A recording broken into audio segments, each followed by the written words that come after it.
10,000 की सिप से 1 करोड़ बन सकता है। लेकिन प्रॉब्लम ये है कि बहुत लोग 1 करोड़ को डायरेक्टली चेज़ करते हैं। वो पूछते हैं 10,000 से 1 करोड़ बन कब बनेगा? लेकिन रियल इन्वेस्टर क्वेश्चन ये होना चाहिए कि पहला 25 लाख कितना जल्दी बनेगा? क्योंकि 1 करोड़ स्टार्टिंग में बहुत दूर लगता है। पोर्टफोलियो 2, 5, 10 पर होता है और माइंड में एक ही थॉट आता है, 1 करोड़ तो अभी बहुत दूर है। और यहीं पर इन्वेस्टर का मोटिवेशन वीक हो जाता है। इस वीडियो में मैं आपको 10,000 का सिंपल कैलकुलेटर आंसर नहीं दूंगा।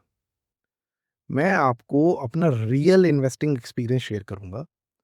वो सिस्टम बताऊंगा जिससे 1 करोड़ की जर्नी इमोशनली ईजी लगने लगती है।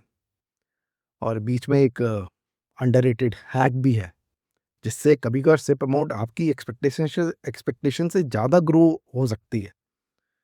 सबसे पहले एक सिंपल बात समझो, 1 करोड़ को डायरेक्टली मत देखो, उसको 4 माइलस्टोन्स में तोड़ दो।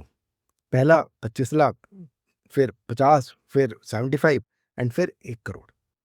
क्योंकि 1 करोड़ की मोटिवेशन लास्ट में मिलती है और रियल मोटिवेशन पहली जो होती है आपकी, वो 25 लाख से स्टार्ट होती है। अब 25 लाख इतना इंपॉर्टेंट क्यों है? जब पोर्टफोलियो 25 लाख क्रॉस करता है, तो कंपाउंडिंग सिर्फ बुक वाली थ्योरी नहीं लगती, वो पोर्टफोलियो में विजिबल होने लगती है। एग्जाम्पल से समझाता हूँ। अगर पोर्टफोलियो 5 का है और मार्केट 1% मूव करता है, तो चेंज होता है 5,000। लेकिन 25 लाख पोर्टफोलियो पर सेम 1% मूव होता है 25,000। 50 लाख के पोर्टफोलियो पर 50,000 और 75 लाख पोर्टफोलियो पर 75,000।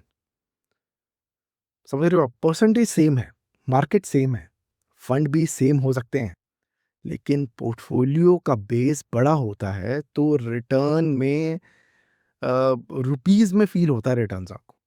लेकिन जब पोर्टफोलियो 25 लाख के आसपास पहुंचता है, तब गेम चेंज फील होता है। आप सिर्फ आपकी मंथली सिप काम नहीं कर रही होती, आपकी एग्जिस्टिंग कॉर्पस भी काम कर रहा होता है। वो सेइंग सुनी है ना आपने कि सोते हुए भी पैसा आपके लिए काम करता है। अब यहाँ 10,000 की सिप का रोल समझो।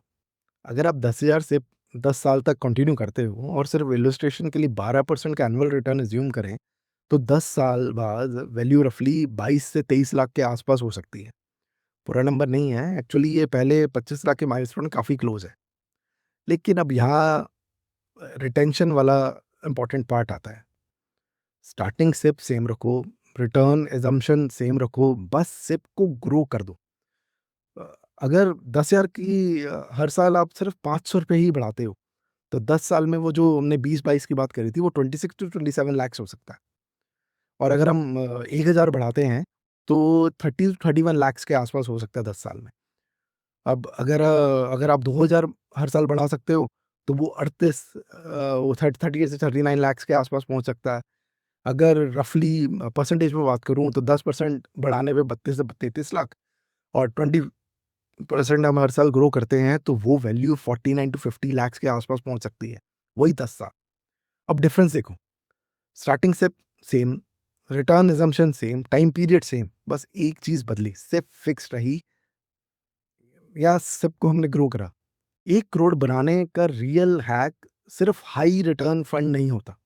रियल हैक होता है पोर्टफोलियो का बस जल्दी बनाना। इसलिए स्मार्ट इन्वेस्टर सिर्फ ये नहीं सोचता कि कौन सा फंड फास्ट चलेगा। स्मार्ट इन्वेस्टर पूछता है पहला 25 लाख जल्दी कैसे बनेगा? क्योंकि रिटर्न कंट्रोल में नहीं है, मार्केट हमारे कंट्रोल में नहीं है, फंड का फ्यूचर परफॉर्मेंस कंट्रोल में नहीं है। तो लेकिन contribution, step up, surplus, family clarity, ये इन्वेस्टर के कंट्रोल में है। अब एक नॉर्मल इन्वेस्टर मिस्टेक समझो।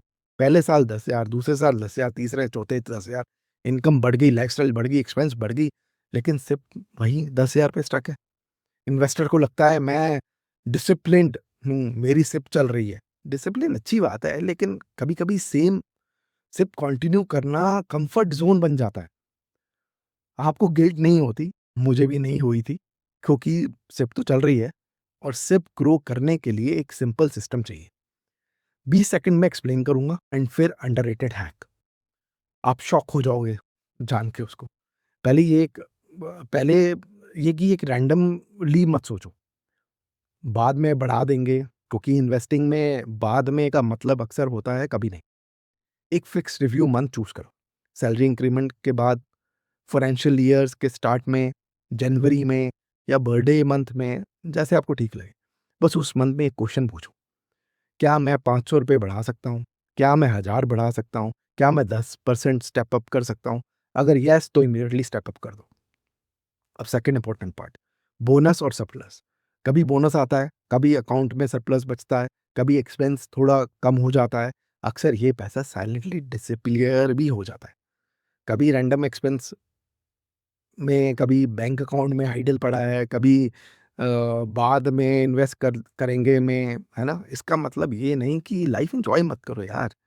बोनस आया है तो फैमिली के साथ एंजॉय करो, ट्रैवल करो, अपने लिए कुछ खरीदो, लाइफ भी इंपॉर्टेंट है। लेकिन बोनस का एक पार्ट नेक्स्ट माइलस्टोन के नाम पे रख दो ना।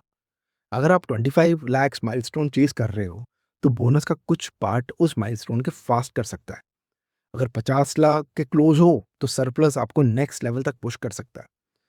अब आते हैं अंडररेटेड हैक पे। अगर आप इन्वेस्टिंग स्टार्ट कर रहे हो, तो इन्वेस्टिंग को कंप्लीटली साइलेंट एक्टिविटी मत बनाओ। स्पेशली अगर आप मैरिड हो, तो वाइफ के साथ मनी डिस्कस ओपनली करो। अगर आप पेरेंट्स के साथ रहते हो, तो उन्हें भी बेसिक मनी क्लैरिटी में इंक्लूड करो। ये डिस्कशन ब्लेम के लिए नहीं होता, कंट्रोल के लिए नहीं होता, क्लैरिटी के लिए होता है। क्योंकि सिप अमाउंट सिर्फ कैलकुलेशन से नहीं डिसाइड होता, कैलकुलेटर नहीं बताएगा आपको। SIP amount household money flow समझने से डिसाइड होता है। घर के एक्चुअल खर्चा कितना है, इमरजेंसी के लिए कितना चाहिए, लाइफस्टाइल के लिए कितना कंफर्टेबल है, लॉन्ग टर्म इन्वेस्टिंग के लिए कितना सेफली इंक्रीज हो सकता है। कभी कभी इन्वेस्टर सोचता है मैं सिर्फ 10,000 अफोर्ड कर सकता हूँ, लेकिन फैमिली के साथ कामली मनी फ्लो देखने पर पता चलता है कि आप 10 नहीं 15 20 इन्वेस्ट कर सकते हो। या बोनस का कुछ पार्ट डायरेक्ट माइलस्टोन के लिए जा सकता है। इंडियन हाउस होल्ड में ये पॉइंट और इम्पोर्टेंट हो जाता है। इन्वेस्टिंग अलोन करने से सिर्फ स्टार्ट होती है, फैमिली के साथ मनी क्लैरिटी लाने से सिर्फ ग्रो हो सकती है। अब फाइनल थॉट, 10,000 सिप्स से 1 करोड़ बन सकता है, लेकिन 10,000 सिप्स को पावरफुल बनाने के लिए उसको टाइम के साथ ग्रो करना पड़ेगा। 1 करोड़ को इमोशनली ईजी बनाने के लिए उसको 25 लाख माइलस्टोन में तोड़ना पड़ेगा। क्लोज करते हैं हम सिंपल रिफ्लेक्शन के साथ। अपनी करंट सिप देखो और ऑनेस्टली पूछो, मेरी सिप फिक्स्ड है या ग्रोइंग है? मेरा टारगेट डायरेक्ट 1 करोड़ है या मैंने उसको 25 लाख माइलस्टोन में तोड़ रखा है? और क्या मेरे हाउस होल्ड मनी फ्लो में इतनी क्लैरिटी है कि मेरी सिप फ्यूचर में ग्रो हो सकती है?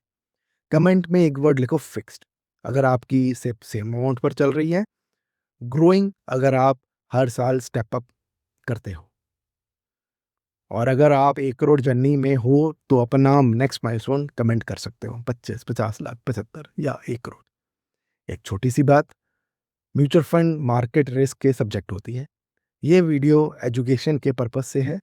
अपने गोल, रिस्क और टाइम होराइजन के हिसाब से डिसीजन ले। नेक्स्ट वीडियो में हम एक और इम्पॉर्टेंट टॉपिक पे मिलेंगे। Be safe and happy investing.